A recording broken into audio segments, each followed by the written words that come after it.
asking my male friend to sing this song for me. இரவும் அல்லாத பகலும்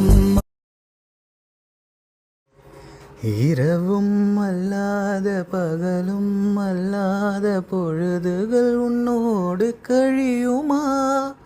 தொடவும் கூடாத படவும் கூடாத இடைவெளி எப்போது குறையுமா? மடியினில் சாய்ந்திட துடிக்குதே, மறுபுறம் ஞானமும் தடுக்குதே. இதுவரை யாரிடமும் சொல்லாத கதை கண்கள் இரண்டால், உன் கண்கள் இரண்டால் என்னை கட்டி இழுத்தாய் இழுத்தாய். போதாதென சின்ன சிரிப்பில் ஒரு கள்ளச்சிரிப்பில் என்னை தள்ளிவிட்டு ஓடி மறைந்தாய்.